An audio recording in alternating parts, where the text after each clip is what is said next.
back, everyone, to the She Sells, He Sells podcast, where we are here to change the way that you think about sales by teaching you to look at it in a whole new way.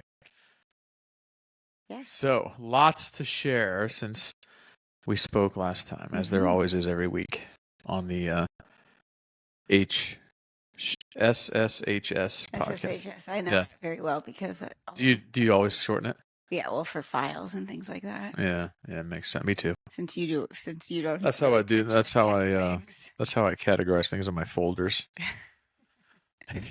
Yes, we are recording this actually a week ago today, the day that we're recording it. We were smack dab in the middle of the ACORN Retreat. Hot off the heels of the retreat. Yep. Yeah. And so today's lesson, we're going to talk about the retreat, but really it's wrapped up in a different lesson. And that lesson is something I've actually been thinking about for quite a while, which is the ability to sell and sell well is not just to bring new people in, right? So when we think about selling, we think, well, it's to get new customers. I need to bring new people in or sell something new. But really, yes, it's that, but it is also bringing in the right fit customers and keeping the customers happy so that then they bring their own people in to the product or service. Yeah. Hate to break it to you, but if you thought the sales cycle ended when somebody signed a deal or a contract, not the case. Yes. Not the case, kids. So the retreat was a really great reminder of that, and we're going to talk about that a little bit more. But yeah, it was baller too. Yeah, it was baller. It was. So fun fact before we start, and the irony of me giving this fun fact right now in this moment. It's not lost on you. I like when people say the irony is not lost on me. Do you like that phrase? No, because of course it isn't. You're saying it, so of course it's not lost on you because you're saying it. How do you have space in your brain to think about something like that? You know what I mean, though, right? People's like, the irony is not lost on me. Well, no, of course not, because if it was lost on you, you wouldn't be verbalizing it. You're calling out, I know what I'm about to say is ironic, versus just saying it and somebody being like, well, that's ironic. Yeah, it's irony. It's not lost on me, babe. I'll tell you that much. Isn't it ironic? Don't you think? I think so, yeah. Maybe a little too ironic. I really do think. Okay. It's like rain on your wedding day. So the fun fact that I want to share about my dear husband, Brian, is something that's hot on my brain because I just talked to him about it. I think I know what this is. You know, I don't know what episode it was, but pretty recently we talked about Brian's love of shorts and sharing his legs. But what I've realized, it's not really about the full leg. It is about the ankle. Okay. He loves showing off his ankles. And the reason I say the irony is because I know right now in this shot on the YouTube, you can see my ankles. Yeah. It's just the way. Can't see mine. It's just the way my pants are laid. But, you know, I was reminded of this because we're back in spring flag football season. And I had missed the first 2 games because we had to divide and conquer and I had to do things with the girls. And this third week I got to go and it was cold that night. Like very like cold. Fall weather more than spring even weather. Worse than fall weather. I feel like even worse, kids. Even worse. It was like November fall weather. Yeah, it's fall. And yeah, but not like September fall weather. And Brian had on a pair of like joggers. Yeah. However, he hiked up the bottom of the joggers. I think that just happens naturally. I think no, like maybe not mid calf, like 2/3, like a third of the way up his leg. And it was not even, I did not even bring it up. One of the other moms of the flag football people, because Brian's coaching, was like, why does he have his pants Wait, like that? I didn't know that. You didn't tell me that part. Yeah. Guess what? I don't care. Well, you should. Not because of other people, but because it's not fit and flattering you in the way that I think you maybe think it is. I just would like some answers. I've been told for the better part of my life that if I have a best physical feature on that list are my ankles. No, I don't know. I feel like if I wear joggers and I have them, they go all the way down to my shoes, I feel like I get hot and I need a little air. That's part of the reason. But then you brought it up because baseball yesterday, because I don't know why. I guess cool kids don't wear ankle socks anymore. Well, no, you're supposed to wear taller socks. Yeah, Now. I'm not going to wear taller socks. That's not going to happen. Why? Because I'm sticking with what I know. Taller socks are actually such a treat for your feet. When I've moved on to taller socks because I was wearing ankles for a while, and then I started realizing this is dating me. Yeah. And so I started wearing taller socks, and now I'm like, oh, it's so nice. They just keep them so toasty. Yeah. Well, I don't know, I get hot, so I like it. I like to have airflow. Socks aside, can you really just got on keep your pants? Yeah, I will at the pull my length they're pants all the way down. Yeah, I'll get extra long ones. That'll help. I think it's back to your like 5th and 6th grade self, because those were the days where Yeah, you remember that? You used to pull up the pants. Yeah. And so you're trying to bring it back. Yeah, I can single-handedly do that. Working. Who's with me? No one. Yet. It's the early stages of the revolution. We'll get there. Of the revolution. Yes. The Brian's Butch revolution. That's going to be on the back of another t-shirt. Yeah. Well, I'll put it there. I mean, seriously, I think it's comfort. It's it's athletic wear, right? I mean, you're running around on the field doing stuff. It's just easier to not have to worry about like having pants legs touching your shoes. Well, you certainly haven't built in the sales multiplier with that one yet, meaning I'm working on getting people to buy in and then just spread that message. Yes, but I think we have done a really good job in ACORN of doing that. In real life, in other things. In real life, yeah. So we're going to wrap this lesson into the story of the ACORN Retreat. And so in order to do that well, I want to just tell you a little bit about the ACORN Retreat. I don't think it's something we really talked much about on the podcast. This was the second retreat I hosted the first back in 2021. And that really came about because I had some clients that had been working with me and with each other for about a year, and they formed some really tight relationships, which is kind of proving my point. And so they said, we want to meet in real life. Please, I think you need to plan something for us to meet in real life. And so I said, well, if I plan it, y'all better come. And they did. Yep. And we had a great ACORN retreat in Baltimore, Maryland that had rave reviews from the clients. For me, I loved meeting everybody in person. I loved being together, but it was a lot. A lot of logistics, a lot of planning. There were just a lot of things. Multiple locations involved with hotel and meeting space and all that. Yeah, a lot of things that I learned from that first one that I did differently this time, which is, to your point, the different locations, the logistics, the bringing and catering, all of those things. And so we had the most recent one, April 14th through the 17th at a really wonderful place called Great Oak Manor. The beauty of that place was, first of all, it was beautiful. Yeah. It's a nice place. It really is. Right on the Chesapeake Bay. And actually, we talked about it in a previous episode because we talked about what a weekend away taught us about business and marriage. And that's where we went and found that place actually because clients gave me a gift certificate there. It just all feels very like meant to be. So we had it there. There was a restaurant on site. You could stay on site. You can use the meeting spaces. There's space outside. So the location was really perfect. And the retreat was really awesome. Yeah, it was really cool. Well, we'll get into all the details here, but it was really cool to have people from so many different sort of business niches, I think. And you see how people look at their business, and there's always something to learn. And from my perspective, there's always something for me to learn from somebody else, as well as something I think I can teach them, right? Particularly when you see the type of business they're in, right? Because it's not all the same. Everything's a little bit different. But when you boil it all down, the cool thing is those, sort of bedrock foundations, they sort of translate nicely between anything you're doing, So I think that's one of the coolest things is having the wide variety of different entrepreneurs there, and then seeing, kind of their viewpoint of the sales messaging piece and the things that you've been training them on for months and sometimes years, right? And also for me, not to turn this into another, but like just see the improvement in their ability to deliver a message and their comfort level with standing in front of a group of people that they may not know, right? And delivering that message, just particularly for me, right? I mean, they don't really know me other than I'm the other half of you, right? but seeing that was really cool and almost like a, hey, this is so awesome to see your success type of moment, you know? Yeah, yeah. So we did some really cool things. Everybody came in Yeah. on Sunday night, and that was a smaller group, and we, did some small group sharing.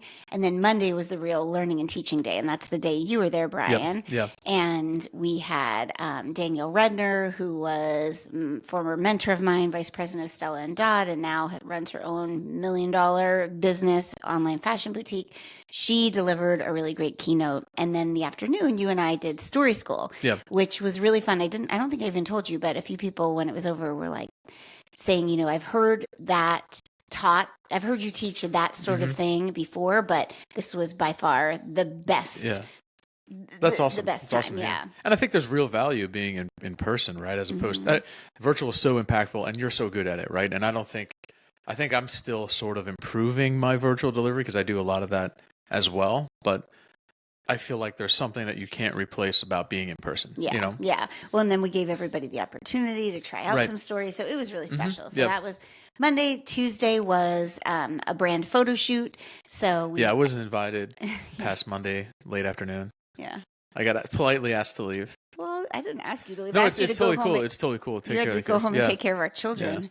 Yeah. I didn't want a new photo of me anyway, so. You just had some. So Tuesday, Desiree Ortman, great photographer, came in and she took photos of everybody, which was awesome. And then we did some content filming. It was kind of a lot of moving pieces that day. And then Wednesday, we ended with like an amazing yoga and meditation class with a former client and great friend of mine, Kate Manchester. And then everybody went on their way. And so this episode's not to talk about the retreat, even though we are talking about the retreat. But the retreat was such a great reminder to me that, yes, we need to sell to bring people in, but more so we need to sell in the right way, using our personality, using our vibe, using our message and the brand beliefs and the things we believe to attract the right people. Yeah. Because it was such a small group, and I was leading the group, it would have been so easy for the people not to mesh, the people not to vibe. We did a lot of like personal sharing. We did a lot of intimate type things. And in order for a retreat to be a success, you need the group to gel and to vibe. And everybody that came, with the exception of one person, were former clients, like not former, current ACORN clients. And the one person that wasn't an ACORN client is someone that I knew pretty well and was very invested in ACORN and all of the messaging. And so they were attracted to the retreat because it was, 4 days away, but they were attracted to the vibe. They wouldn't have come and wanted to spend 4 days with me if they didn't feel like we clicked and we were a fit. Right. And this idea transcends beyond a 4-day in-person retreat in all businesses, but especially if you're a service-based business where you are delivering the product or, the offer to the person. It needs to be a good personality fit, don't you think? Without a doubt, right? And I think especially when and particularly when you're an entrepreneur, even when you're in the corporate world and you've got sort of a smaller market cap, right? If you're not a multi-billion-dollar company, I think sometimes we lose sight of the idea that we have to attract thousands of customers, right? We think, well, in order for me to be successful, I have to have thousands of customers and thousands of people pay. That might be a goal one day for many companies and many entrepreneurs, but it doesn't have to be your goal on day one, right? Like if you're building something, you want to build it with the right people first. And that's what when people say to me like, oh, you're in business development, how is that different than sales, right? Well, sales, I've got a sort of defined use space, right? Business development, I'm looking for partners that want to help me develop a space. And I think that's the best way I can translate that idea to an entrepreneur is you're looking for the right group of people from the beginning that's going to help you make your clients feel comfortable, make your clients feel like they're a part of the journey. They're a part of the solution, right? They're taking these steps with you. They're improving everything with you along the way. And then we'll get to the other value of that on the back end. But it's just that idea of building it the right way with the right people, as opposed to as many people as you can. Yes. Yeah. And that's where we go astray. Right. Yeah. And it's easy to think that way. I get Totally. it. I've done it wrong multiple times in my life. I'm sure if we're all being honest with ourselves as salespeople, as business people, we've all had that moment in our lives where we thought, well, if I have 10 people paying me, POs today for a product or service, if I just had 20 people tomorrow, it would be better. Right. Mm-hmm. And maybe it will be for a month. Maybe it will be for a quarter. Right. But if you're not building it on a foundation that's the right folks and developing your business with right people and generating the level of buy-in you need for long-term success, it's a fleeting moment, right? It'll end. And I think when we say the right people, this is important to talk about what we mean by the right people. Right. Sorry. You don't have to apologize. That's okay. I mean, my ankles I just got really, yeah. But I was thinking everybody knew, but they don't yet, so you can tell them. The right people are going to be very diverse people, very different people. It doesn't mean I need people from the same demographic or I need people from the same industry. When we say the right people, it means these are the people that believe what you believe or are interested in believing what you believe. They buy in to the same values and guiding principles. That's the word I was just going to say. They value what you believe, right? So that means that they're bought in. They're going to practice what you're preaching, right? They're going to see success. They're going to be sort of along the same mental path as you are.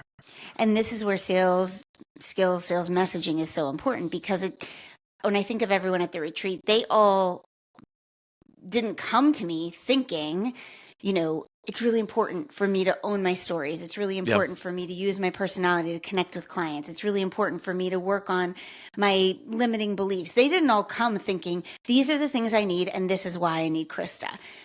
They came with I need help. And I don't really know what I need help with, but I just know I need help. And so my sales messaging was all created around those beliefs and those principles because they are mine.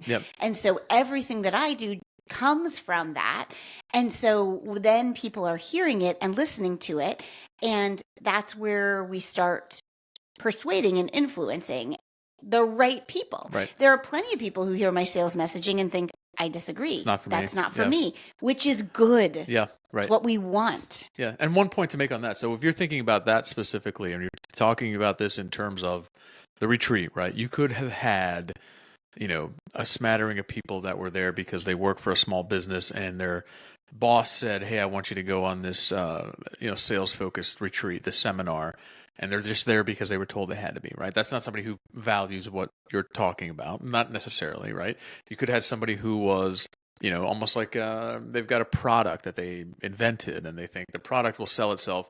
I just need help building a funnel, or I need help with CRM or something that is a valuable thing, right? But not your thing. Right. So these are people that value sales messaging and understanding the impact that can have in driving revenue and impacting their bottom line, right? That's what I'm getting at. It doesn't mean that, it's the most important thing to them. It doesn't mean that anything at all. It just means that they value a deeper understanding of getting better at this thing. They're not there because they have to be. They're not there because, they're thinking this is something that it's not, right? And also I think so, yes, they value sales messaging. They want to get better at it. But then they also value, I don't know the right word to say for this. That doesn't sound weird. So I'm just going to say it and make it sound weird. But they vibe with me. They understand my personality. They know that I'm going to be serious, but I'm also going to be dorky. I'm going to give it to them straight, but then I'm going to give them a hug. They know I'm going to try to make some jokes that aren't going to land. They know that there's always song lyrics going in my head. And so sometimes I'm going to bust out into a song. Yeah. Because that is how I show up online. Yeah. So when they come, we had this moment that I just think it was the most fun moment. The kids are like, "Oh my gosh, stop talking." You like this one. This moment because I feel like it actually encapsulates everything I'm talking about right now. It was the very end of the retreat. We'd done everything. We just finished up the yoga meditation. That was actually a very emotional event. And everyone moved to the comfy sitting area, and they were all sitting and they were waiting for me to come over. I was doing something. And so I came and I sat down, and the boys to Boys to Men, End of the Road popped in my head. That like, now that we've So that wasn't playing on anything that you just started thinking about? No. Always have song lyrics in my head. You should know. Yeah, I know, but that's a blast from the past there. Yeah, well, I just was thinking, like, I honestly was thinking, Yeah. what am I going to say right now? I don't know what I'm going to say. And it was like, it's the end of the road. And so I just started busted out singing it, and everyone started singing. And I'm telling you, we sounded good. The girls are like, it's not that good, but it was good. I think Emmy said there's one singer and then a lot of other people that are trying. There were 2 actual singers. Yeah. Yeah, they carried us. But, you know, Yeah. if you were like, if that is not your vibe, you would have felt very uncomfortable in that situation. Yep. But you wouldn't have been there because you wouldn't come to my retreat, because that is the vibe that I put out on this podcast, and that I put out on my social content, and that I put out in my email newsletter. And that is why it's so important. Yep. And again, this transcends beyond an in-person retreat. You want the right people to be buying your service if you're a service provider, because you're going to be working with them intimately. But you also want the right people to be buying your product. Mm-hmm. So let's say, give me a random product. Socks. Perfect. For ankles. Perfect. So let's say I sell socks. Yeah.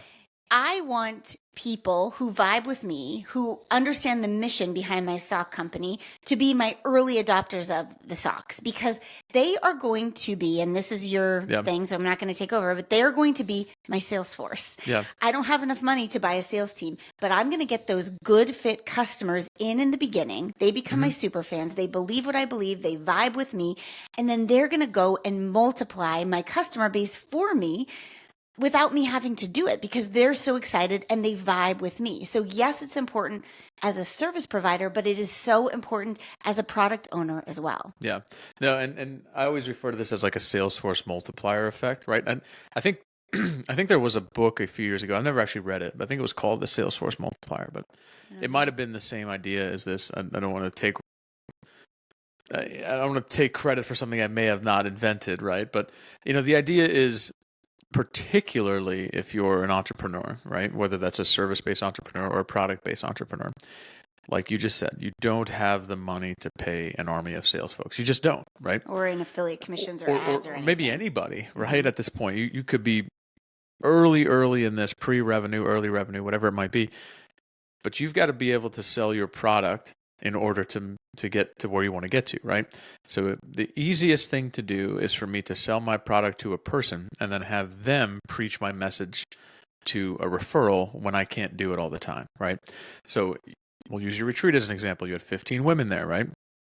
15 people at the retreat. They all go home, right? If they love their experience, they learned something new, they had a great time, kind of collaborating with other folks. They thought all the details were so well planned out. Whatever, they just really enjoyed their experience and felt like there was so much they gained from that. They're going to tell more people than you could possibly tell by yourself, right? That's the Salesforce multiplier effect, right? And that's why when we started this episode and I said, the sales process does not end with you signing the deal, right? The sales process didn't end with somebody signing on to attend the retreat, right? Indirectly, it goes on all throughout the retreat, right? Think about the last time you gave somebody a referral, right? Like somebody asked me the other day who cut our trees down, because we had some trees removed a couple of years ago, and I couldn't remember. I couldn't remember. I'm like, some guy, he did a good job. I mean, I have no complaints about it, right? I mean, I thought it was reasonably priced, and we got a few quotes, and we had this guy, but I don't remember anything about him other than he seemed to have done a good job. It was fine.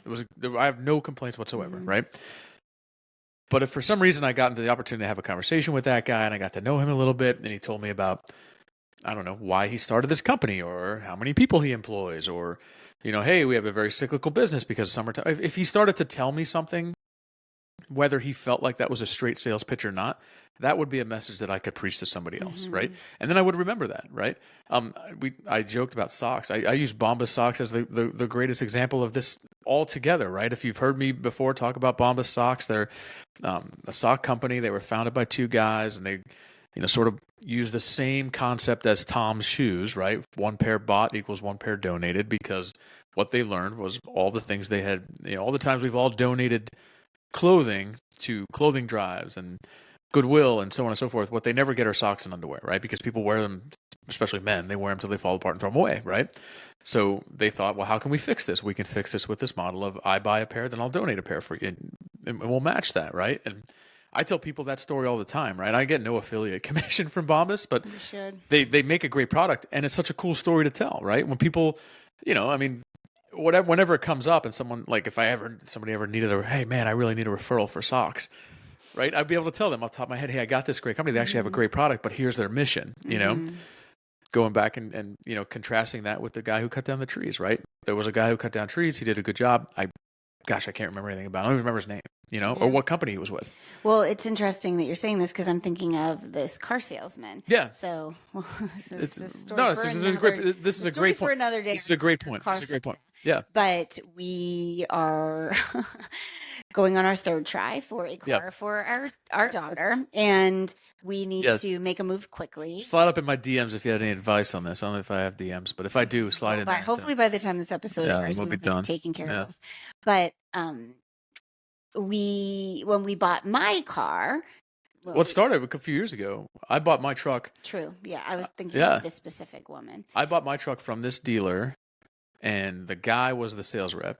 And then we went back, and he was the sales manager, and kind of remembered us a little bit, right? And then you bought your SUV there at the same place. Yeah, and we ended up buying it from a different salesperson because they weren't available. But the woman gave such great service, and so that is an example of like the vibe. Yeah, the vibe was right, and like I liked their approach. I liked what they did, so I want to go back there instead of going to one of the many other the best deal or find the best deal. I mean, we would like a good deal.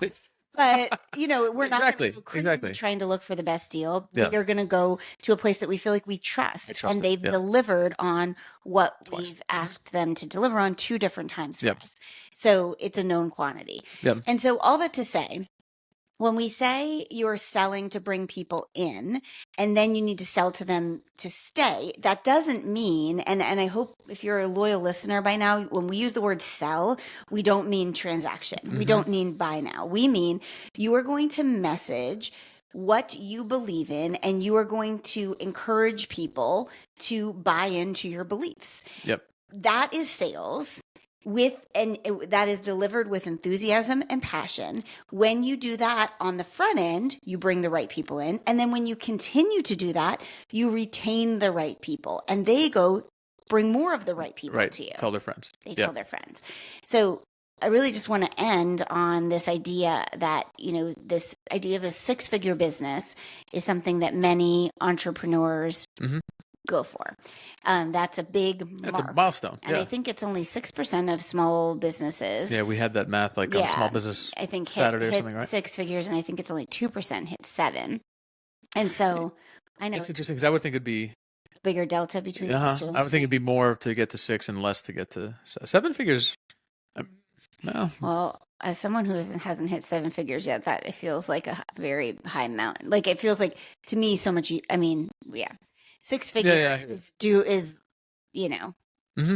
so doable. And so to get to 6 figures, we think of all these different things that we need to do, and we run ourselves in circles. But really, 100 customers spending $1,000 a year.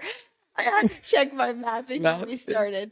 $1,000 a year is a 6-figure business. It's $100,000. And 100 customers might sound like, oh my gosh, that's a lot. But if you have 20 customers and each of them bring in 5 of their friends, that's 100 customers.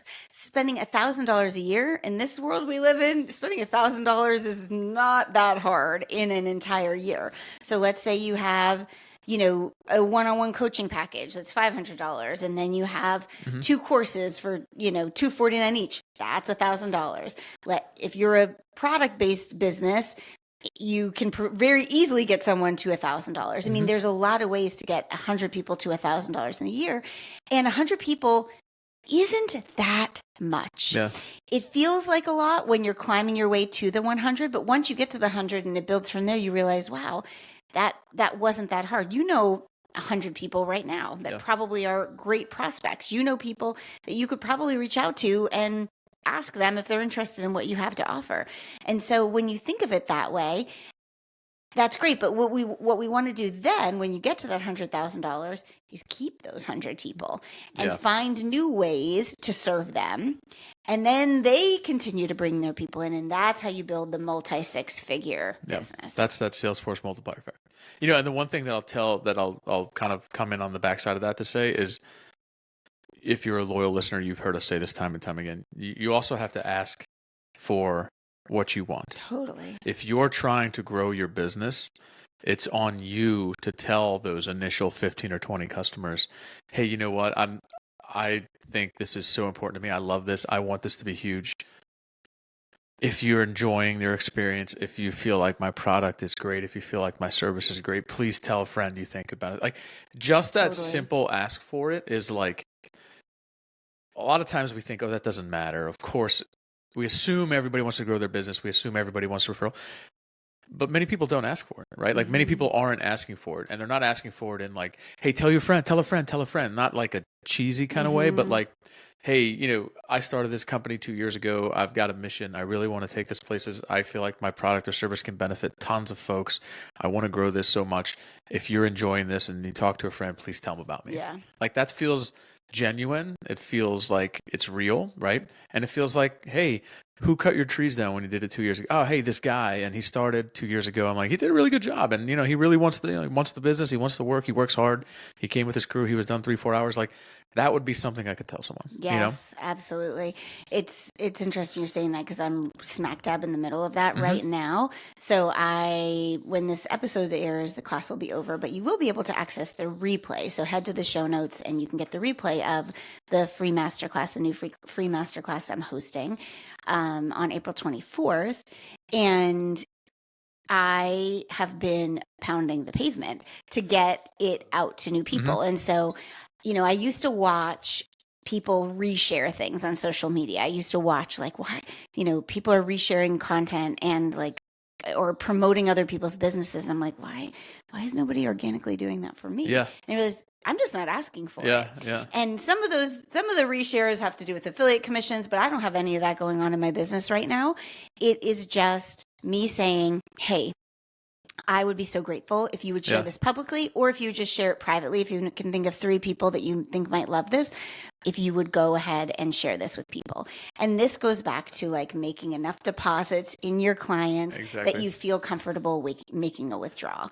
If I just took somebody's money and then had them go take my course and they never heard from me again, I wouldn't feel very comfortable asking for that deposit or that withdrawal. And you should expect a very high conversion rate there. Right. But that's not how I roll. That's not how I do business. I try very hard to be really connected in a way that's scalable, that I can, but I actually do care. Like, that's not just, let me pretend I care. Like, actually do care. Like, my business is only as good as the results my clients are getting and the happiness and satisfaction my clients have. And so it's like when you sign up for ACORN, you get me, as your cheerleader, whether you want me or not. Yeah. And so that is just, it's a natural ask. And so many people are sharing it and saying great things and sending it to people and bringing people in, and they're excited and happy to do it. That's the other piece of this. And we could keep going on and on, because they feel like they're a part of something. Oh, totally. They're a part of the ACORN community. It's a team. They're part of the ACORN family, and they're excited. And so all of this starts with your sales messaging. Yep.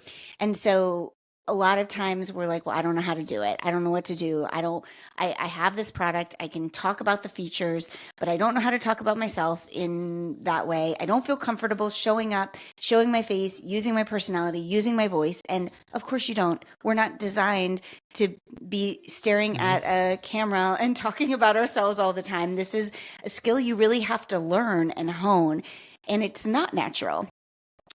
But you need to practice it, because if you've listened to the last few episodes, you know it's 2024 and this is the way to succeed in business. Yeah. It's how to succeed in business without really trying. Oh. Broadway show, shout out. Is it a Broadway show? Yeah, I saw it. Guess who I saw star in that show? Michael J. Fox. Close. It's the same vibe. It starts with an M, and he's married to Sarah Jessica Parker. Matthew... Broderick. Oh my gosh. I was so I was making a B with my lips. Did you see it? I knew it was. Yes. Yeah. But no, I mean, I think that's the thing, right? I talked to your group on Monday, and I said, like, no one ever bought a feature. No one ever buys a product or a service for a feature, right? You buy it for a value proposition. The key is figuring out how to tell that story to transmit the concept of that value proposition to your prospective customer, right? And that's, I think, what you're getting at with the Masterclass and this other, all these other programs is learning how to tell that story and make it feel innate and organic, right? And then you get very comfortable with it, and you just do it more often and more frequently because you feel good about it. Yeah. You know, this is exactly what we do in ACORN Amplify, and so ACORN Amplify, when this episode airs, is going to be open. And if you listen to the last few episodes, I've restructured it. Cost has gone way down. It's less of a small group mastermind. It's more of a course and coaching kind of hybrid program now. You get access to the support for a year when you buy in, plus all of the steps you need to take in order to build this messaging foundation that kind of puts you at the center. And at the end of the day, like, if I can get people to buy from me by me being me, that's the dream. Like, that's the dream. I'm in. Right? I did it. Yeah. I did it. Funny. But no, I mean, you can't just be smoke and mirrors and personality and not have anything to back it up. I'm joking. Like, yeah. You have the product. Yeah. You have the thing. Yeah. How do you get it in front of people, and how do you get people to pay attention to it? It's not through the product. It's through you. Yeah. And you have to do this. And so, and that's what I was getting at with it. Is the way to do it. Yeah, without a doubt. And that's what I saw at the retreat. That's what I saw people be very comfortable with, and working that message from different angles, right? And just getting more and more comfortable with the delivery of that message. Yeah, that's cool that you said that. Yeah, you could see the improvement. They were really good, weren't they? I was really impressed. Yeah. Even some of the folks I didn't know very well, and I just know their names and kind of what they do from conversations with you. But I mean, it was impressive for me. It was really good. It was like, it could have been like a storytelling podcast, listening to all these different stories. Yeah. Oh, that's what we should do. Clip it all up. Do we have? I do have all the videos. Yeah, we have to get like people to sign like releases and stuff in case. My wheels are turning. Okay. Yeah. All right. So your reminder: selling is not just to bring the new people in; it's to bring the right people in and to keep them in, so that then they can go and tell. Phone a friend. Their friends. Yeah. So it's all down to the messaging. We'll be back next week. Have a great Tuesday, Wednesday, Thursday, Friday, Saturday, Sunday till we talk again. That's right. All right, everybody. Thanks for being here. We'll talk to you soon.